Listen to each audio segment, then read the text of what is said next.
저희 무슨 얘기하고 있었냐면 재보궐선거 평가하고 있었어요. 큰 틀에서 우리 김준일 평론가 평가 좀 듣고 그리고 다음 의제로 넘어가겠습니다. 죄송합니다. 그 지난 4월 총선에서의 그 이후로 큰 변화가 없다. 뭐 이렇게 보시면 될 것 같아요. 뭐 그러니까 이변은 없었다. 뭐 이런 언론 보도 제목이 있는데, 자 저는 제일 주목해서 봤던 게 서울시 교육감 선거예요. 서울시 교육감이 어쨌든 투표율이 한 23%밖에 안 됐지만은 샘플이 크잖아요. 샘플이 한 800만 명 되거든요.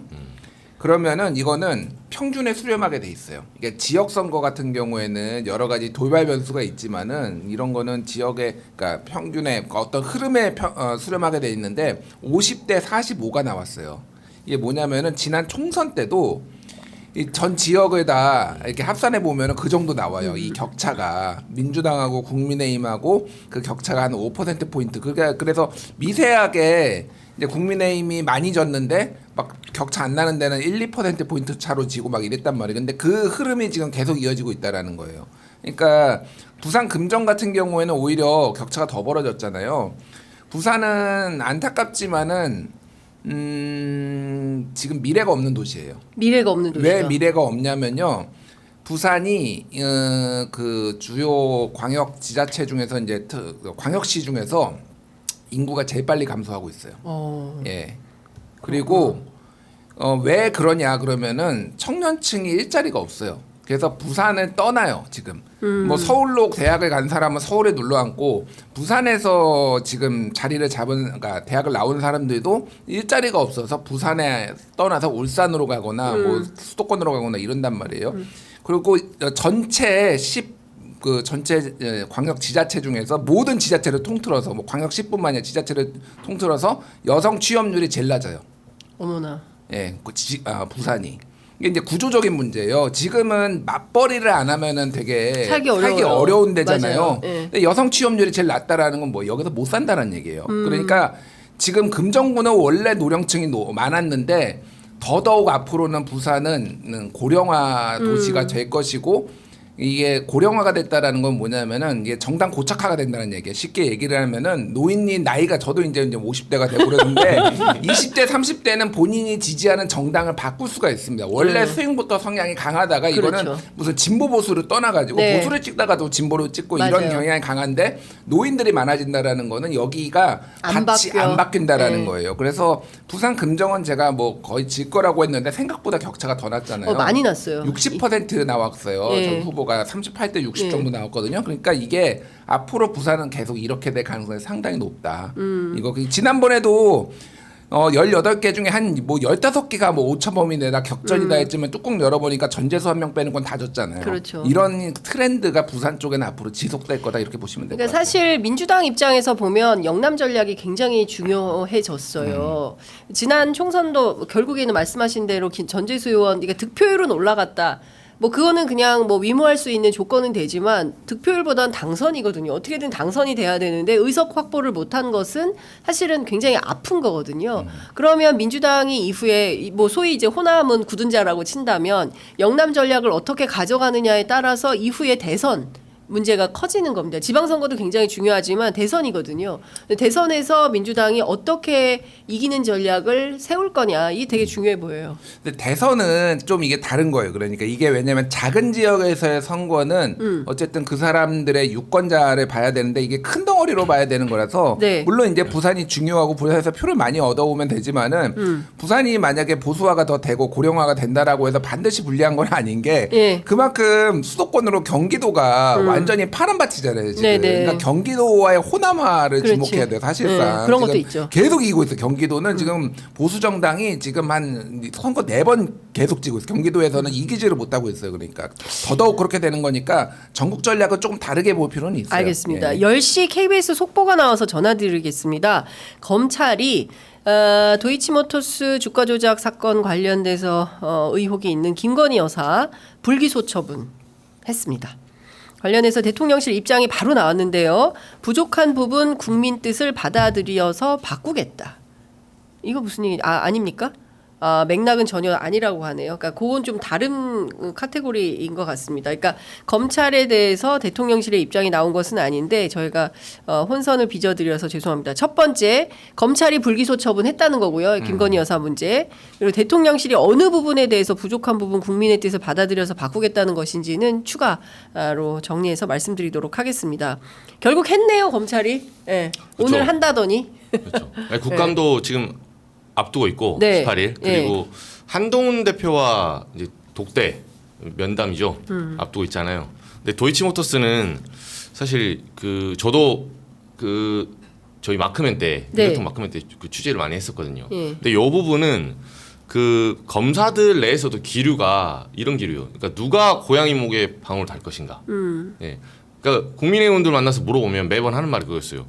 도이치모터스 문재인 정부 때 2년 내내 수사했는데 뭐 했냐. 뭐 이런 식의 핑계였지. 그게 사안에 대해서 얘기를 하진 않더라고요. 근데 어제 이제 레드팀까지 만들고 뭐 이것저것 하다가 결론적으로는 뭐 불기소 내렸는데 네.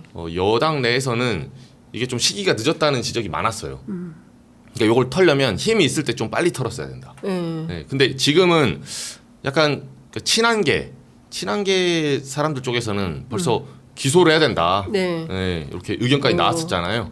뭐 한동훈 대표의 직접적인 의견인지 모르겠지만, 그래서 원래는 독대할 때 이게 의제로 올라갈 수 있는 그런 사안이기도 한데, 요거 이제 매듭을 좀 지어놓고 독대할 때는 다른 그리고 향후 방향 예. 대응을 어떻게 해야 되냐 이런 식으로 판을 깔려고 하는 그런 포석으로 좀 보입니다.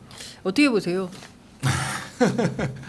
그럴 줄 알았다. 네, 그럴 줄 알았다마는. 그러니까 지금 이거는 심우정 검찰총장한테 수사지휘권이 없어서 이창수 서울중앙지검 그러니까. 이창수가 결정하는 거잖아요. 네. 이창수는 뒤가 없어요. 그러니까 원래 이창수는 네. 이번에 이런 특수부 지금 쳐내는 이런 거 아니었으면은 사실은 전주지검에서 그냥 검찰 인생 끝낼 사람이었는데 윤석열 픽업으로 지금 네. 이렇게 올라온 거잖아요. 그냥 오히려 심우정은 고민이 많을 거예요, 사실은. 예, 그러니까 이게 검찰의 미래, 이게 불기소되고 이랬을 때 이거 검찰 해체해야 된다, 막 이런 얘기 막 나오겠죠, 나오고 이제. 이러고 예, 예. 있는데 예. 고민이 많고 정통 윤석열 라인이라고 보기는 힘들어요, 사실은. 여기는 그냥 뭐 이를테면 어떤 정권이 들어오든 어떤 법무부 장관, 검찰총장이든 모셨던 사람이에요. 그렇기 그렇죠. 때문에 오히려 김주현 정무수석, 아니 민정수석이 이제 픽이라고 보면 될 것 같은데. 오히려 이창수는 미래가 없고 그러기 때문에 저는 와 과감하구나 정말. 그러니까 배팅을 했구나. 남은 왜냐면은 윤석열 대통령이 한 2번, 뭐 3번은 인사를 할 거 아니에요. 그러니까 정상적으로 그렇겠죠. 임기를 마친다라고 한다라면은 그러면은 이제 본인들이 해먹을 거 다 해먹고 옷 벗고 나가서 정관예우 받고 이렇게 하려고 하는구나. 검찰의 미래가 뭐가 됐든 일단은 내가 중요해. 내가 중요해 이렇게 이제 결론 낸 것 같고 와 아주 과감했다. 그러니까 저는 뭐 이거 우리 많이 얘기했잖아. 네. 그러니까 나는 그 딴 거를 떠나서 기소 불기소가 무죄 유죄 확증이 아니잖아요. 그러니까 증거가 어느 정도 있으면은 검찰은 기소를 했단 말이에요. 자 그렇죠. 내가 그러니까 맨날 얘기하잖아. 거기에 딴 사람은 넣어보라고. 네. 김건희 자리에 네. 우리 장윤선을 넣어봐. 아, 구속이야. 장윤선이 그렇군요. 부럽습니다. 흑진주파 멤버라고 멤버들이 다 얘기를 흑진주파. 하고 뭐 매도 주문 내니까 7초 만에 낼름 네, 받아 다 먹고 먹고. 아무것도 모르는데 통장 까보니까 24억 원이 들어와 있고 나 그런 거래 좀 그런 천사 같은 펀드 매니저를 소개시켜 달라고 그러면 기소하겠어 그러니까. 뭐 모르겠어 유죄가 나올지 모르면 기소해야 안 해. 하죠. 100% 무조건 하죠. 하지. 일단 구속할 걸. 압수수색하고. 네. 장윤선만 할까 아마 아예 김준호도 해. 이정주하고. 전화 통화했는데 김준일이랑 하고 바로 같이 엮어가지고 그렇지. 하겠지. 이게 네. 멋진 치즈연방, 멋진 편의점방. 며칠 편의점 막. 멋쟁 편의점 막 섞어가지고 다 기소하겠지. 그러니까 김건희 여사가 아니었다라면 이게 불기소가 가능했을까라는 거를 그냥 국민들한테 상식적으로 여쭤보고 싶어요. 이거는 진짜 김건희의 나라라는 얘기가 또 다 나올 수밖에 없고 결국은 이건 특검 갈 수밖에 없다. 그러니까요. 예. 앞서 제가 대통령실 입장 말씀드렸는데요. 저도 이제 그 현장에서 바로바로 또 확인을 해보니까 선거 관련한 논평이라는 거예요. 대통령실에. 그래서 어려움이 있더라도 의료개혁 등 4대 개혁과 저출생 극복 등 개혁 방안을 흔들림 없이 추진해서 미래로 나아가겠습니다. 부족한 부분은 국민의 뜻을 받아들여 바꾸어 나가겠습니다. 이 취재한 기자들이 뭔 소리야?